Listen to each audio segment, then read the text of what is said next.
Hey, what's up you guys? It's Six. Welcome back to my channel. First thing I want to say is just that I am sorry there was no video last week. No warning there either. It took me quite a bit to adjust to the new shop update situation, get caught up on Patreon and things like that. Just very chaotic, very overwhelmed, so I thought it would be easiest to just give myself the first week of December to sit back, rest, relax, get back into the swing of things. But we are here now with this week's YouTube video, which is a speed paint of this month's Patreon print, which I am so very excited about. So this month's theme was, I believe, like winter folklore monsters, which you guys know, I love a good monster girl.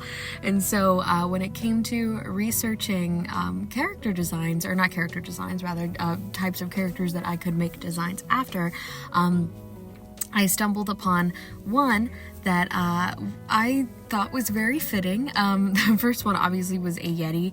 Very simple, very easy. We all know, oh gosh, what's her name? Abby Abominable, Monster High, hello? So easy to make a cute Yeti monster girl. But clearly, that is not what we are working on here. What we are actually working on is a Japanese folklore legend called, I believe it's like Yuki Onna or something like that, which means like snow woman. And her design is so sleek, so classic. It had a few key design elements that meant that I could draw very easily some inspiration for the character design. I didn't have to put a ton of like thought into trying to create something like absolutely brand new. It was rather like I got to take a classic design, kind of put it into my own style, and then have my own kind of like interpretation of it as far as like theming and stuff goes. So a few key elements it mentioned was really long black hair, blue lips, and a white kimono, which is so simple. So I was able to just kind of like do what I do best, which to me is portraits. And I started off sketching this traditionally, as you guys might have seen. I don't know if I ended up leaving it in the actual YouTube video. I don't believe that I did. But if you want to see the traditional sketch, you can go over to my Patreon. It's patreon.com/six.studios, where you can find behind the scenes stuff on this, real-time speed paints, an extra YouTube video this month, which will be her accompanying sticker, which is the Yeti character that I talked about. And you can also, if you join certain tiers, get this piece physically in the mail, of course. That is the main reason that I am making this piece in the first place, is so that you can have it in your house. So make sure you run and go join the Patreon by December 31st in order to receive this piece in the mail. But anyway, I started this piece out traditionally, and a few things shocked me about it. One is that I immediately captured the mood that I was going for, which was just very like solemn, almost like wistful expression that I really wanted her to kind of just like be really soft, because these legends, from what I've seen, like recounts of this, I think it's like a yokai. I didn't really see like any like overly negative like spooky stories like you hear from a lot of yokai, where it's like they're luring you, they're gonna hurt you and kill you. It was just like, yeah, this beautiful woman, I saw her in the snow and she was so beautiful and very gorgeous and pretty, and I was like, that's right up my alley. We love a pretty ominous monster girl here. So I was able to kind of just keep things really light, and again, like I said, I wanted it to be kind of like a wistful, solemn expression, because obviously she is a spirit.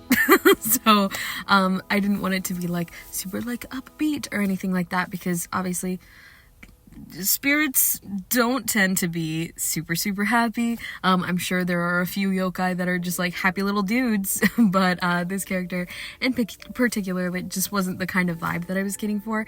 And then the second kind of like shocking realization I had when working on this piece traditionally was that somehow I managed to sketch my thumbnail in the exact dimensions of the piece.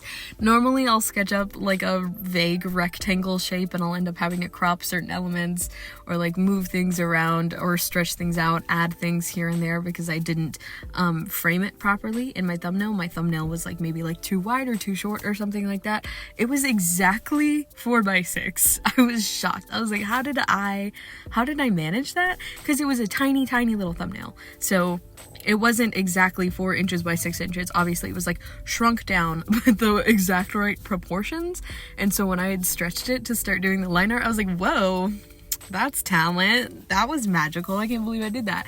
But anyway, the main focus, of course, is the actual illustration within the thumbnail that you guys are seeing me render now. This piece, I had been thinking about it since I sketched it initially. I have been so excited to actually work on the render. Again, I wanted to keep things very simple. I had kind of an immediate idea, obviously, for the color scheme, not only because the character had pretty set elements as far as like appearance wise, and you know, she's got snow white skin, she's got the long black hair, she's got the white kimono, she's got the blue lips. It's like everything was so very simple, so I just focused on keeping everything really soft. I wanted it to kind of appear like dreamlike, if that makes sense. Big inspiration taken from Sarah Tepes. Here is an artist that I admire so very much, and I was trying to capture almost like her hazy sort of painterly style when it comes to this piece. I wanted to have not too many harsh edges. I wanted everything to be very like soft and blended. And again, just sort of like hazy, wistful, blurry almost, like you are looking at a figure that's not quite solid, like you are looking at this hazy sort of spirit. I'm going to say hazy so many times because I don't know any other word for it. Yeah, I guess blurry, just like very soft, very hazy. Words I'm going to repeat a million times. I just wanted it to look not quite, I don't want to say not quite in focus, because obviously I wanted you to be able to really latch on to the figure herself, but I just wanted to kind of like make it look like it was almost slightly out of focus. Does that make sense? It's very hard for me to word it. I wanted it to be fuzzy. I wanted it to be soft, like you're looking at her through a blizzard, if that makes sense. So I just really focused on capturing very smooth brush strokes, kind of airbrushy look, and I kept everything very simple. I didn't want to go super patterned on anything, not with her makeup, not with her kimono. I just wanted it to all be kind of like solid. I did do a little bit of patterning, I think, in her kimono, because I didn't want it to be like, you know, her skin is straight up white and then her kimono is plain and white and doesn't have anything to it. I just wanted it to kind of look like, have like a little bit of something. I can't remember what I ended up doing, but I do remember it was like a very simple, very subtle pattern. If anything, maybe like a, I think like I did like a sheen on the part that goes over her shoulders. I do not know what certain things are called. I am so sorry. I'm just going visually based off of elements that I'd seen in my reference images when I was looking around. I don't know the actual names for anything, so sorry about that. If you do know what it's called, let me know. But yeah, I just focused on making everything look very sleek, very simple. I didn't want anything to kind of like take away from the figure itself or like overcomplicate things, because again, this legend, when I was reading about it, it was so like, I saw a very pretty girl and she was there and she was beautiful, and it's like they don't describe like all of these like intricate things about this character, and even other interpretations I've seen of her were so simple that I was like, if I go too hardcore crazy on this, I don't want it to be like no longer recognizable as like, this is the spirit that I'm trying to capture, this is the folklore that I'm trying to illustrate with this piece. I didn't want it to just look like pretty goth girl with blue lips and a kimono. You know, I wanted it to actually hopefully encapsulate this legend and the story surrounding it, because there are so many. That's another reason I'm being so vague with my description of it as well, just because there are so many accounts from all of these different regions and all of these different like expressions of this character, so I don't want to like latch on to any one thing and be like, this is this legend, this is like the version and the only way to interpret this character. I don't want to do that, so I would just encourage you, if you like the vibe of this piece, or if you're interested in learning more about the folklore surrounding this yokai, the spirit, I would highly recommend that you go and do so.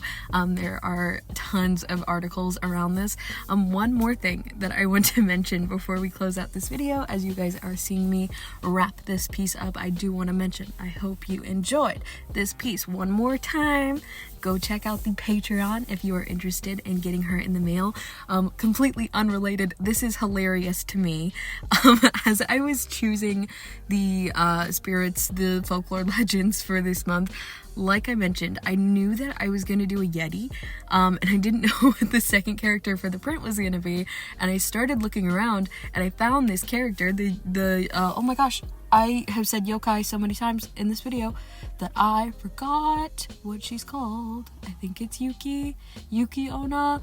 I hope that's what it is. I'm so sorry. I literally blanked and completely forgot.